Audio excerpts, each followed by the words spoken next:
Assalamualaikum warahmatullahi wabarakatuh. Bismillahirrahmanirrahim.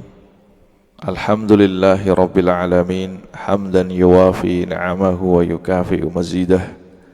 Ya Rabbana lakal hamdu kama yanbaghi li jalali wajhika wa li'azimi sultanik. Subhanakallahumma la nuhsi thana'an 'alaika anta kama athnaita 'ala nafsik.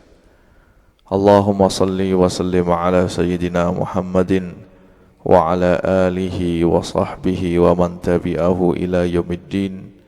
Rabbi shrah li sadri wa yassir li amri wahlul 'uqdatam min lisani yafqahu qawli, amma ba'du. Para pendengar dan pecinta radio My MBS FM yang dimuliakan oleh Allah Subhanahu wa taala. Alhamdulillah, pada pagi hari ini kita bisa bertemu kembali, bisa bersua kembali dalam acara rutin kita, acara kajian fikih, yang insyaallah pada halaqah kita pada pagi hari ini kita akan mulai pembahasan baru, yaitu kita akan membahas mengenai masalah yang khusus untuk wanita, yaitu masalah haid dan nifas dan istihadhah, yang mana pada halaqah-halaqah sebelumnya kita telah menyelesaikan pembahasan mengenai toharoh, mengenai wudu, mengenai mandi, mengenai tayamum. Dan pada halaqah kita kali ini kita akan membahas mengenai masalah yang terakhir dalam masalah toharoh, yaitu masalah haid dan nifas, yang mana insyaallah pada halaqah berikutnya kita akan mulai memasuki kitabus shalah.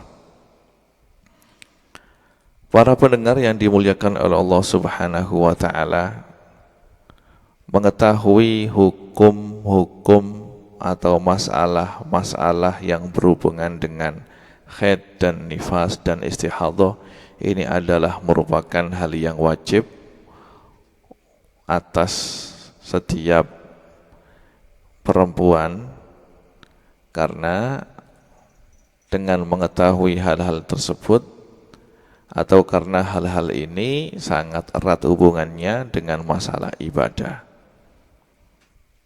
Kapan seorang perempuan itu dikatakan haid, apakah darah yang keluar dari perempuan tersebut darah haid atau bukan, itu harus mereka ketahui.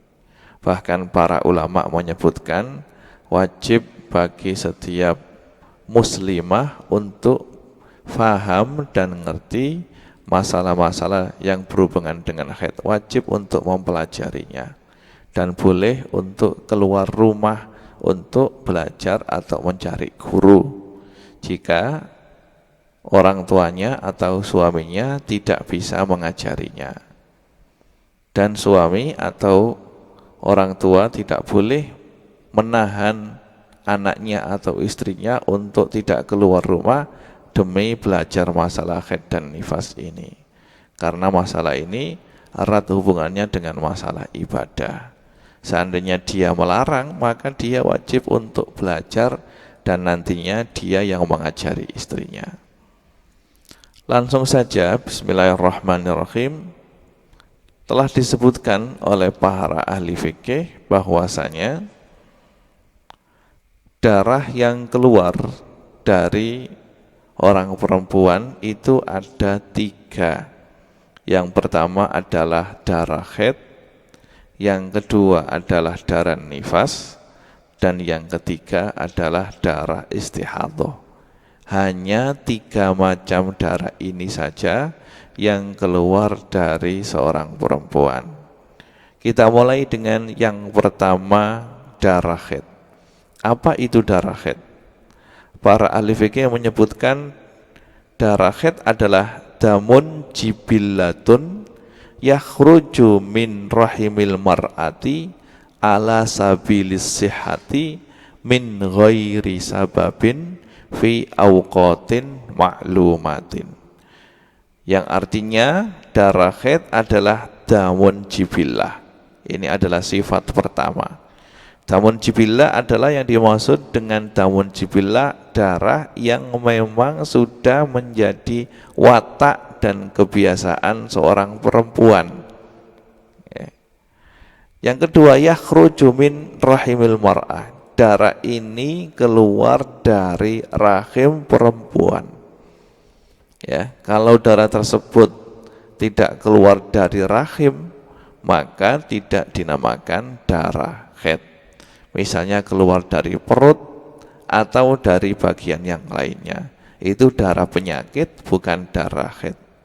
Kemudian yakhruju ala sabilis sihhah.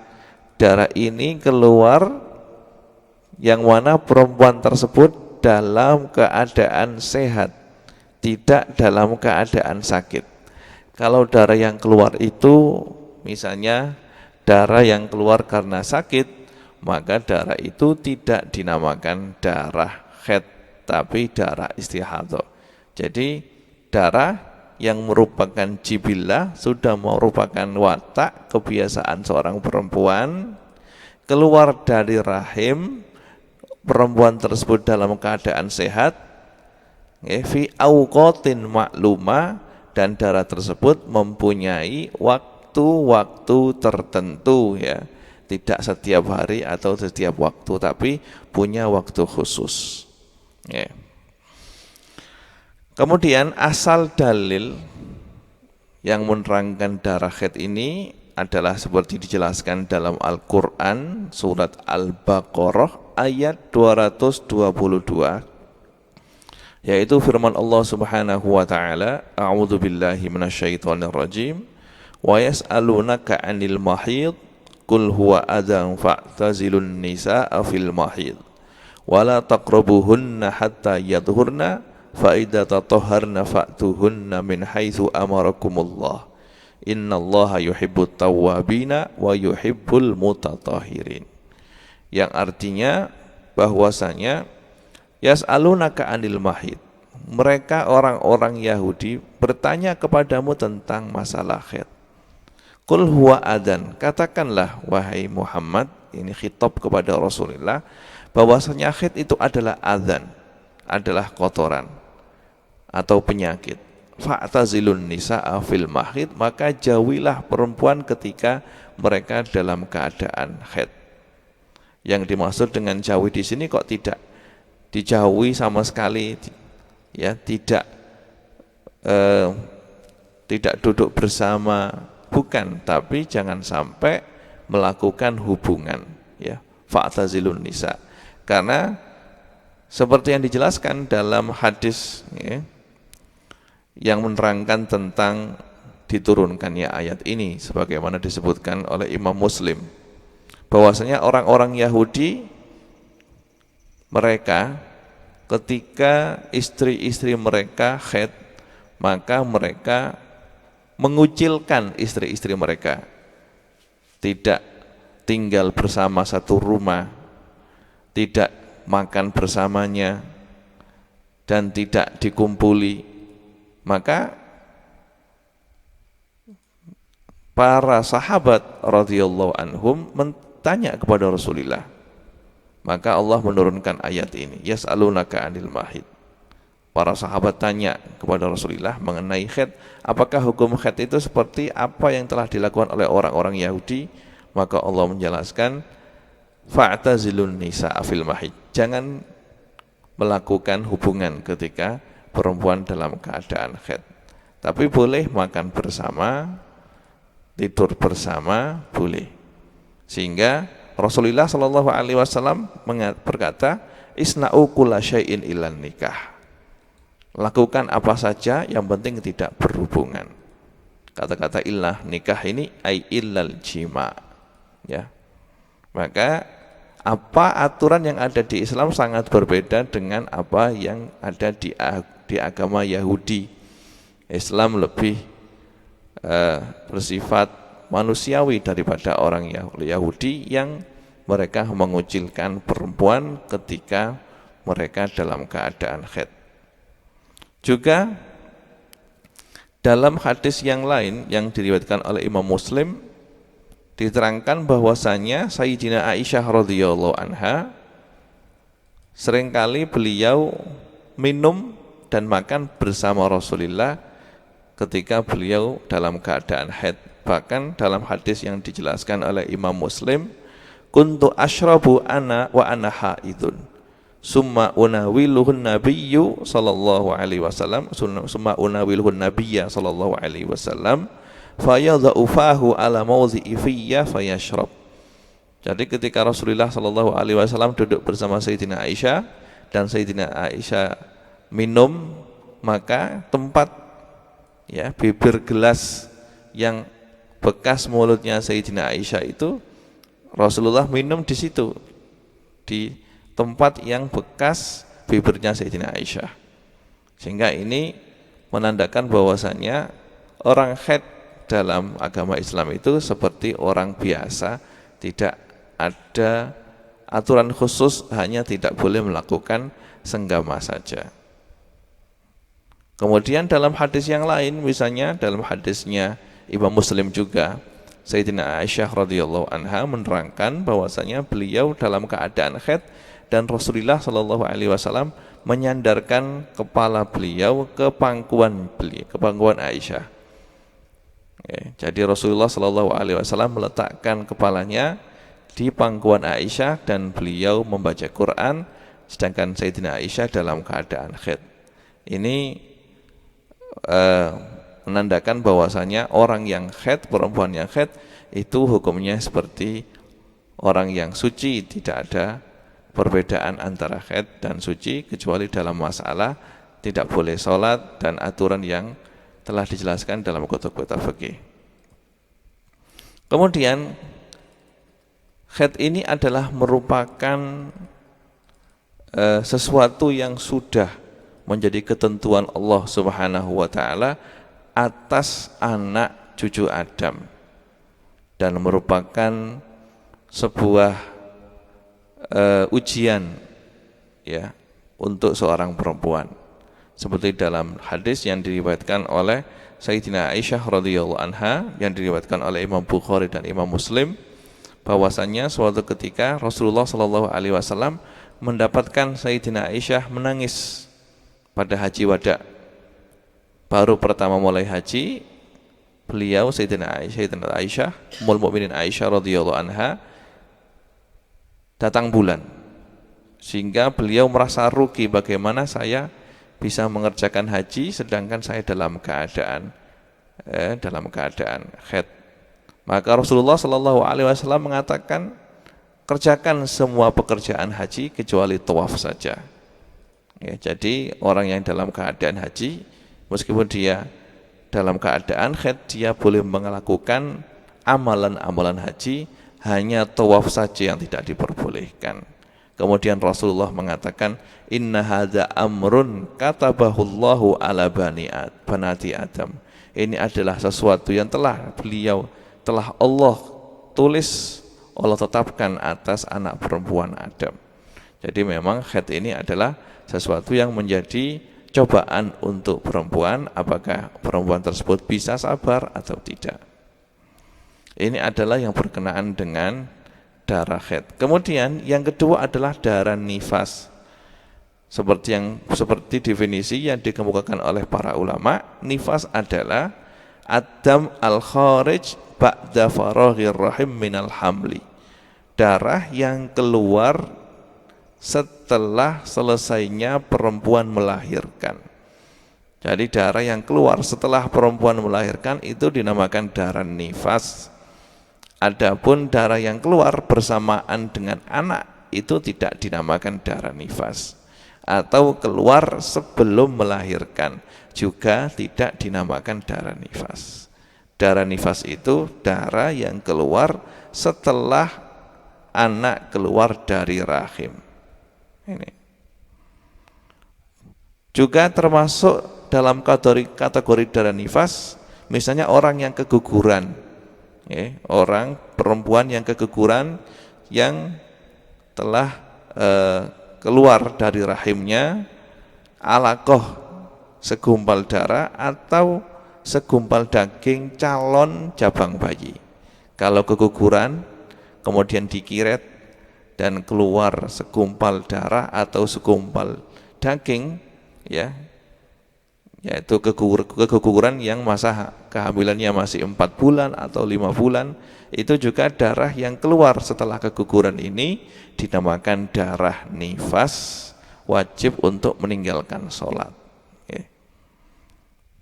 Dan dalil yang menerangkan tentang nifas ini salah satunya adalah hadis yang diriwayatkan oleh Imam Ahmad dan Abi Dawud dari Ummul Mukminin Ummu Salamah radhiyallahu anha. Beliau berkata, kanat an-nufasa'u ala ahli Rasulillah sallallahu alaihi wasallam taqudu arba'ina yauman au arba'ina lailatan. Yang artinya orang-orang yang nifas pada masa Rasulullah sallallahu alaihi wasallam, kebiasaan mereka nifas itu 40 hari atau 40 malam. Ini salah satu hadis yang menerangkan tentang nifas. Kemudian yang ketiga, darah yang ketiga yang keluar adalah darah istihadhah. Darah istihadhah itu damun yakhruju min rahimil mar'a au ghairihi fi ghairi ayyamil haid wan nifas. Pokoknya darah yang keluar dari perempuan selain darah haid dan darah nifas, maka darah itu dikatakan darah istihadhah. Jadi pokoknya istihadhah itu selain darah haid dan darah nifas berarti darah istihadhah. Dan hadis-hadis yang menerangkan istihadhah ini banyak dan tidak akan saya sebutkan. Langsung saja kita membahas mengenai umur perempuan yang bisa mengeluarkan darah haid atau disebut sinnul haidi. Kapan seorang perempuan itu sudah bisa untuk mengeluarkan darah haid? Para ahli fikih menyebutkan bahwasanya paling sedikitnya umur perempuan bisa mengeluarkan darah haid adalah 9 tahun dengan hitungan tahun Arab, bukan tahun Masehi.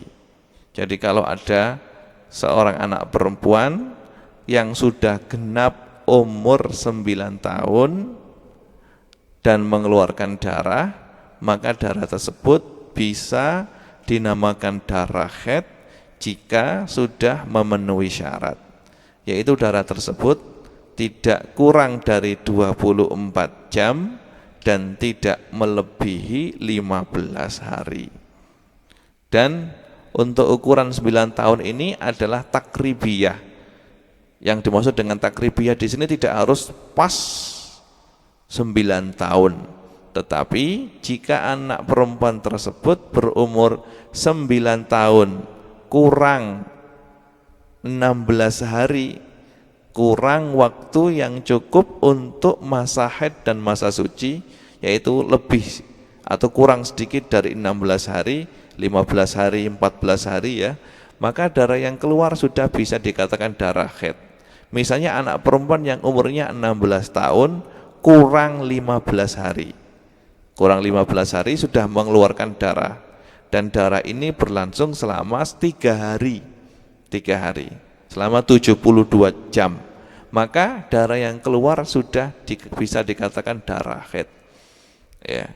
Tapi kalau keluarnya darah itu ya sebelum umur 9 tahun, 1 bulan sebelumnya, maka tidak dinamakan darah haid. Misalnya anak tersebut berumur 9 tahun kurang 30 hari. Ya, kurang 30 hari keluar darah selama 10 hari.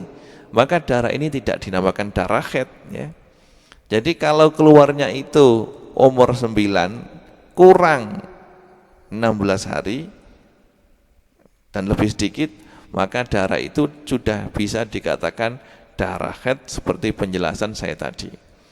Tapi kebanyakan kalau daerah Indonesia ini biasanya ya umur 12, ya tergantung keadaan setiap daerah ya berbeda-beda.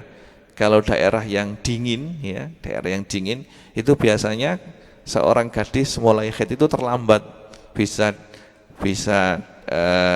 mulai haid, keluar haid itu umur 16 atau 17 kalau daerah yang dingin. Tapi kalau daerah yang panas seperti daerah Arab mungkin bisa lebih cepat lagi. Bahkan Imam Syafi'i berkata di kitabnya beliau bahwasanya beliau telah melihat seorang gadis yang 9 tahun sudah pernah haid. Bahkan beliau telah melihat seorang nenek yang berumur 21 tahun. Artinya perempuan tersebut pada umur 9 tahun sudah menikah dan punya anak, dan anaknya itu ketika umur 9 tahun sudah menikah juga dan punya anak juga. Berarti perempuan tersebut umur 21 tahun sudah bisa menjadi nenek. Itu yang diceritakan oleh Imam Syafi'i. Nah, tapi kalau di daerah Khatulistiwa biasanya ya umur 12 tahun, 13 tahun sudah biasa keluar darah haid. Apalagi untuk zaman sekarang ya, banyak faktor yang mempengaruhi hal-hal tersebut, baik pergaulan atau makanan, sehingga munculnya atau keluarnya darah haid dalam umur yang dini itu sangat mungkin sekali. Kemudian itu adalah umur yang mungkin seseorang itu keluar darah haid. Berikutnya adalah muddatul haid. Muddatul haid itu adalah berapa waktu haid itu. Muddatul haid ini ada kalanya muddatud dunya dan muddatul quswa dan muddatun ghalibah. Muddatul dunya ini adalah berapa waktu yang paling sedikit seseorang itu bisa keluar darah haid. Jadi paling sedikitnya darah haid itu adalah keluar selama 24 jam atau yaumun walailah. Yaumun walailah atau 24 jam. Jadi darah yang keluar dari perempuan tersebut, misalnya hari ini mulai keluar darah pada jam 7. Kalau darah tersebut keluar berlangsung sampai jam 7 pada hari esoknya, berarti darah itu darah haid. Ya. Atau keluarnya itu terputus-putus. Pada hari pertama keluar 10 jam, hari kedua keluar 10 jam, hari ketiga keluar 10 jam. Kalau dijumlah berarti 30 jam. Berarti darah ini sudah masuk dalam kategori darah haid karena sudah melebihi 24 jam. Itu adalah muddatud dunya. Paling sedikit masa haid itu adalah 1 hari 1 malam atau 24 jam. Baik darah tersebut keluar secara terus-menerus atau terputus-putus, tetapi kalau masa keluarnya itu dijumlah itu sudah mencapai 24 jam, berarti sudah bisa dinamakan darah haid. Kemudian muddatul quswa, paling banyak haid itu tidak melebihi 15 hari. Jadi paling sedikit 24 jam, paling banyak 15 hari. Ya. Misalnya keluar hari pertama itu 3 jam, hari kedua, hari ketiga, hari keempat, sampai hari ke-10, maka darah itu dinamakan darah haid. Karena 3 jam dikalikan 10 sudah mencapai 30 jam, berarti dinamakan darah haid. Tapi kalau misal saja 1 hari keluar 1 jam, hari berikutnya 1 jam, 1 jam, 1 jam, maka meskipun melewati sampai 16 hari atau 17 hari tidak dinamakan darah haid, karena jika dihitung masa darah tersebut belum mencapai 24 jam.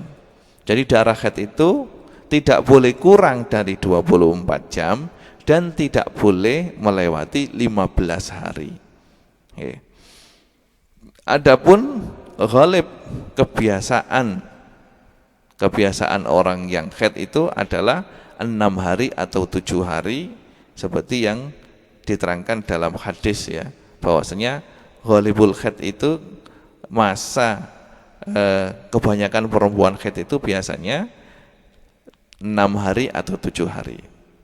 Ini semuanya memang penentuan paling sedikitnya haid, banyaknya haid, ini tidak ada dalilnya dalam Al-Quran dan hadis, tapi dalilnya ini menggunakan istiqra' atau penelitian Imam Syafi'i. Jadi Imam Syafi'i mengadakan penelitian, mengadakan istiqra, tanya-tanya kepada perempuan-perempuan yang ada di sekeliling beliau, dan diambil kesimpulan bahwasanya kebanyakan haid itu 15 hari dan tidak kurang dari 1 hari 1 malam atau 24 jam gitu. Kemudian berikutnya adalah sifat-sifat darah haid. Sifat-sifat darah haid itu mempunyai banyak sifat. Yang pertama adalah warna. Seperti yang dijelaskan oleh para ahli fikih, darah haid itu punya 5 warna. Yang pertama adalah as-sawad atau hitam. Karena saking merahnya sehingga kelihatan seperti hitam. Yang kedua adalah humrah, yaitu merah. Yang ketiga adalah syukrah atau merah jambu. Yang keempat adalah sufrah, kekuning-kuningan. Dan yang kelima adalah kudrah, kecoklat-coklatan. Ini adalah sifat atau warna daripada darah haid. Maka seorang perempuan jika mengeluarkan atau melihat kekuning-kuningan atau kecoklat-coklatan, maka itu termasuk darah haid dan wajib untuk meninggalkan sholat. Ini dalam mazhab Syafi'i. Ya. Kemudian di samping itu sifat yang lain adalah darah haid itu mempunyai bau yang khas ya. Kalau disebutkan dalam dalam kitab-kitab fikih adalah baunya basin atau muntin dan agak askhuna atau agak kental. Tidak seperti darah biasa yang cair. Ini adalah sifat-sifat darah haid. Maka jika perempuan tersebut haid kemudian masih melihat kecoklat-coklatan, maka belum dihukumi suci, karena coklat itu termasuk salah satu warna dari darah haid. Juga kekuning-kuningan, seperti dalam hadis ya yang diriwayatkan oleh Imam Bukhari ya, bahwasanya perempuan-perempuan Ansor pada zamannya Rasulullah SAW mengirimkan kepada Sayyidina Aisyah pembalut bekas haid yang di situ ada warna kekuning-kuningan dan kecoklatan. Maka Sayyidina Aisyah mengatakan, la ta'jalna, jangan kesusu, ini masih haid, hatta taroina qussatal baydha, sampai kamu semuanya melihat qussa baydha. Qussa baydha itu bisa dikatakan kalau pembalut itu bersih, tidak ada bekas kekuning-kuningan dan kecoklatan, berarti sudah suci, atau melihat cairan bening maka dianggap sudah suci. Itu adalah sifat-sifat darah haid. Kemudian berikutnya, masalah berikutnya adalah darah yang dilihat oleh orang yang hamil. Ya, darah yang dilihat oleh orang yang hamil itu dalam mazhab Syafi'i merupakan darah haid, karena orang yang hamil itu bisa haid dalam mazhab Syafi'i. Dalam mazhab Syafi'i. Tapi menurut kedokteran pada zaman sekarang, orang hamil tidak bisa mengeluarkan darah haid. Seperti yang dijelaskan oleh para ahli kedokteran, bahwasanya darah haid itu adalah sel telur yang tidak terbuai. Jadi asal usul daripada haid itu adalah bahwasanya seorang perempuan itu kalau sudah mencapai umur 9 tahun atau lebih, maka perempuan tersebut badannya akan mengeluarkan atau memproduksi sebuah hormon, yang mana hormon ini adalah merupakan hormon untuk merangsang seseorang perempuan tersebut untuk bisa hamil. Dan hormon ini akan berpengaruh terhadap tubuh perempuan tersebut dan berpengaruh terhadap rahim. Maka jika hormon itu sudah keluar, maka rahim berarti sudah siap-siap untuk mengumpulkan bahan makanan. Pada hari pertama ya, mengumpulkan bahan makanan. sampai hari kedua, ketiga, yang rahim itu menurut para ahli kedokteran itu sangat kecil sekali. Mungkin kalau besarnya hanya 1 jempol, kecil ya. Kemudian ketika dirangsang oleh adanya hormon itu, maka rahim berusaha untuk menampung atau membuat dinding rahim, menyimpan makanan yang diletakkan di dinding rahim. Nah, makanan itu dia kumpulkan pada hari pertama, kedua, ketiga sampai hari ke-14, maka hari ke-14 akan badan atau tubuh perempuan tersebut akan memproduksi sel telur atau ovum pada hari yang ke-14, dan sel telur ini hanya bisa bertahan selama 3 hari atau 72 jam. Jika dalam waktu 72 jam atau 3 hari ini tidak ada sel sperma yang masuk, maka sel telur itu secara otomatis akan mati. Dan ketika dia mati, maka dinding-dinding makanan yang ada di atau makanan ya, cadangan makanan yang sudah dikumpulkan oleh rahim yang ada di dinding rahim itu akan ikut hancur juga dan keluar bersama sel telur yang mati tadi itu dan menjadi darah haid. Jadi darah haid itu darah yang keluar dari rahimnya perempuan yang mana memang hakikatnya adalah sel telur yang tidak terbuai, maka punya sifat-sifat khusus. Dan siklus ini akan terus berlangsung, berputar. Kalau sudah keluar, bisa keluarnya 7 hari kebanyakan, atau paling lama ya 10 hari.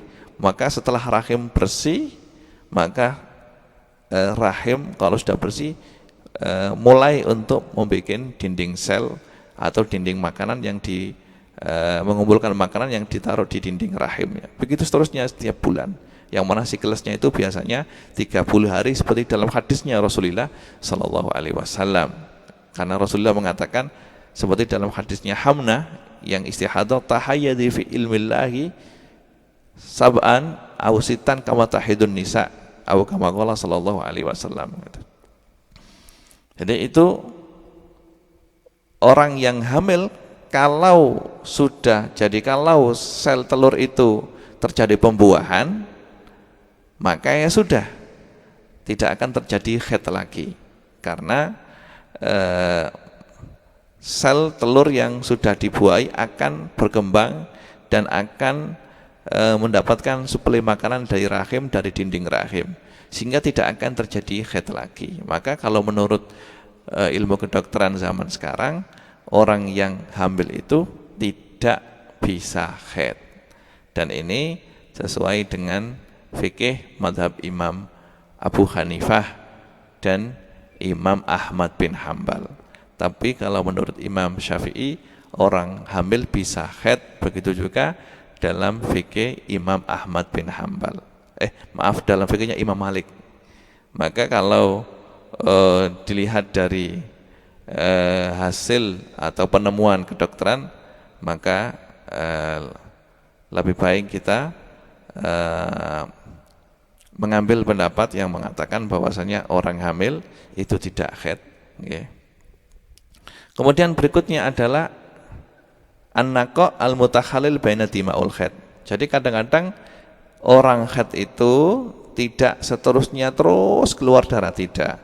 Tapi kadang-kadang hari pertama keluar darah, kemudian bersih, hari kedua tidak keluar, hari ketiga tidak keluar, kemudian baru keluar lagi hari keempat. Maka hari-hari yang tidak keluar darah ini dinamakan naqa al-mutakhallil baina dima'ul haid. Ini menurut pendapat yang adhar dalam fikih Syafi'i dihukumi haid. Ya. Tapi perempuan tersebut ketika melihat suci, ketika melihat tidak ada darah, maka dia kalau menurut pendapat yang mu'tamad, ya pendapatnya Imam Nawawi, diwajibkan untuk mandi. Jadi misalnya pada hari pertama dia melihat darah ini berlangsung selama 24 jam, kemudian terputus. Ya, ketika melihat bahwasanya darah sudah terputus, ya, maka dia wajib mandi dan wajib sholat. Wajib mandi, wajib sholat, ya, dan wajib berpuasa, dan boleh dikumpuli sama suaminya. Tapi pada hari ketiga darahnya datang lagi, maka sudah tidak boleh sholat lagi, karena itu berarti hari kedua yang dia tidak melihat darah itu berarti termasuk ayyamul haid, termasuk hari haid juga. Cuma apa yang telah dia lakukan, sholat, ya, puasa, itu tidak dianggap, okay? Dan hubungan yang dilakukan dalam waktu itu ya tidak apa-apa, tidak haram, karena dia melakukan hal tersebut dalam keadaan tidak ada darahnya. Begitu juga untuk seterusnya, hari ketiga keluar darah, hari keempat keluar darah, hari kelima keluar darah, hari keenam mampet, ya, hari keenam tidak ada darah, hari ketujuh tidak ada darah. Maka dia ketika tidak melihat darah, ya, dengan memasukkan kapas ke kemaluan terus bersih, maka dia wajib mandi, boleh baca Quran, wajib untuk puasa, boleh untuk kumpul dengan suami. Nah, ketika hari ke-8 datang darah lagi, ya berhenti sholat, tidak boleh sholat, ya, begitu, ya. Ini termasuk jadi an-naqo atau masa suci yang menyela-nyelai hari-hari haid ini, termasuk dibilang dibilang masa haid juga. Artinya kalau misalnya dia jadi puasa di situ, hari pertama melihat darah, hari kedua suci tidak ada darah, kemudian dia puasa, hari keempat keluar darah, maka puasa dia di hari kedua dan tiga ini puasa yang batal, harus diqadha'i nantinya. Itu menurut qaul yang mu'tamad. Tapi seandainya kita mengambil qaul yang muqabil mu'tamad atau qaul bukan mu'tamad, qaul muqabil adhar, maka dikatakan hari yang suci dan puasanya sah. Kemudian setelah membahas masa haid, sekarang masa suci. Masa suci itu paling sedikitnya adalah 15 hari. 15 hari. Jadi masa suci yang memisah antara haid yang pertama dan haid yang kedua itu tidak boleh kurang dari 15 hari. Kalau kurang dari 15 hari berarti darahnya yang keluar, darah berikutnya adalah darah istihadhah. Darah istihadhah berarti masa suci yang memisah antara haid yang pertama dan haid yang kedua tidak boleh kurang dari 15 hari. Dikecualikan masa suci yang memisah antara nifas dengan haid, maka boleh kurang dari 15 hari.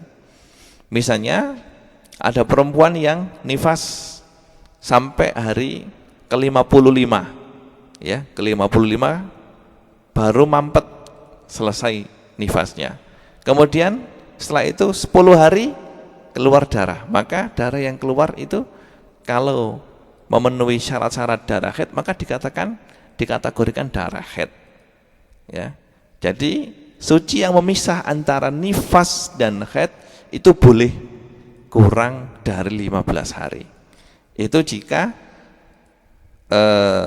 hitungannya itu melebihi 60 hari seperti yang saya jelaskan. Jadi misalnya ada orang haid, ya, ada orang nifas selama 60 hari, kemudian berhenti, kemudian hari 62 keluar darah, maka darah tersebut dikategorikan darah haid kalau memenuhi syarat, yaitu tidak kurang dari 24 jam dan tidak melebihi 15 hari. Tapi kalau misalnya masih dalam ranah 60 hari, misalnya dia nifas 20 hari, kemudian bersih, suci, kemudian hari ke 25 atau hari yang ke-30 keluar darah lagi, maka darah yang keluar di hari 30 itu tergolong darah nifas, ya, seperti penjelasan yang akan kita jelaskan, ya. Karena suci yang menyela-nyelai antara masa nifas, yaitu dalam koridor 60 hari ini Itu kalau lebih dari 15 hari berarti darah yang kedua, darah berikutnya adalah darah nifas. Tapi kalau kurang dari 15 hari berarti darah berikutnya itu selagi dalam koridor 60 hari masih terbilang atau dihukumi dikategorikan darah nifas. Darah nifas. Ini adalah mengenai haid ya. Dan seorang perempuan itu jika melihat darah keluar dari kemaluannya, kalau darah yang keluar itu jaraknya dengan darah sebelumnya itu sudah lebih dari 15 hari, berarti dia wajib meninggalkan sholat. Dan itu adalah darah haid. Jadi misalnya seorang perempuan selesai haid pada tanggal 1, kemudian tanggal 17 dia melihat darah. Berarti ketika melihat darah dia wajib untuk meninggalkan sholat.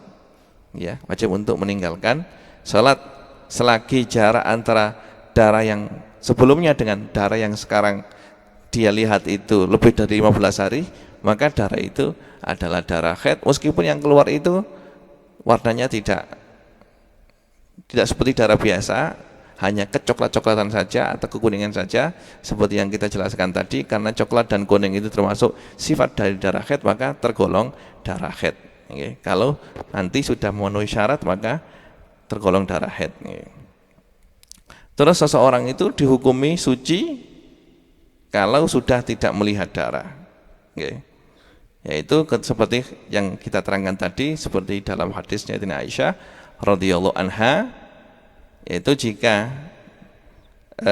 memasukkan kapas ke dalam kemaluannya kemudian bersih, tidak ada bekas kekuningan atau kecoklat-coklatan, maka dihukumi suci. Kalau masih ada sisa maka belum dianggap suci, seperti hadis yang diterangkan oleh Ummul Mukminin Aisyah radhiyallahu anha. Ini adalah yang berhubungan dengan masalah haid. Dan insyaallah karena pembahasan ini masih belum selesai, insyaallah pada kajian yang akan datang kita akan sedikit membahas mengenai nifas. Nifas. Dan seperti yang kita terangkan bahwasanya nifas itu adalah darah yang keluar setelah melahirkan, ya. Adapun darah yang keluar bersamaan dengan anak atau sebelum anak itu lahir maka tidak dinamakan darah nifas, ya. Mudah-mudahan apa yang telah kita kaji dijadikan oleh Allah Subhanahu wa taala sebagai ilmu yang bermanfaat. Memang pembahasan haid dan nifas ini dalam fikih Syafi'i adalah termasuk pembahasan yang ribet, ya, khususnya masalah istihadah. Maka diharapkan setiap muslimah bisa memahami masalah haid dan nifas ini dengan baik, karena berhubungan dengan ibadahnya, yaitu ibadah sholat, ibadah puasa, dan berhubungan dengan hal-hal yang lainnya, misalnya berhubungan dengan iddah, maka hal ini wajib diketahui dengan baik. Nas'alullah subhanahu wa ta'ala ayyaja'alana mimman yastami'unal qawla fayattabi'una ahsana. Wa sallallahu ala sayyidina Muhammadin wa ala alihi wa sahbihi wa sallam walhamdulillahi rabbil alamin.